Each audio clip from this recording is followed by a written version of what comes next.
Pag naging ganap ka na, nahatulang ka na, papahatulan ngayon sa iyo yung Anghel de la Guardia mo o yung Anghel de la Guardia ni Brad Danny. Opo. Opo. Pakakaramdam ka ngayon ng awa sa paghatol. Opo, siyempre po. Kasi contributory. Pakakaramdam ka, alam mo kasi ang Diyos kung humatol, gumagamit ng awa eh. Amen.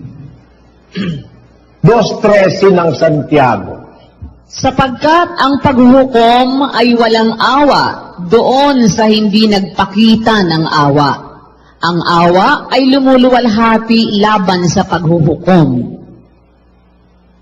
Ang paghuhukom talaga gamit ang Diyos ng awa eh.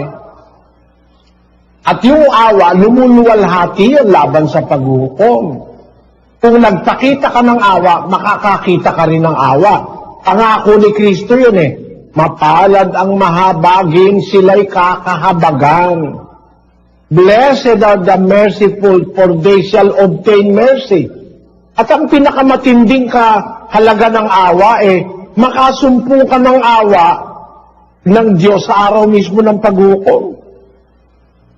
Okay. Hindi ka kaya maawa dun sa Anghel de la Guardia mo na minsan ay nagpabaya, nauntog ka tuloy. Ayun po, but Elise, siyempre.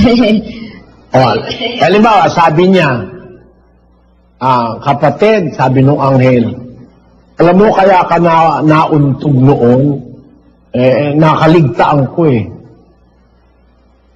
Kaya hatol mo.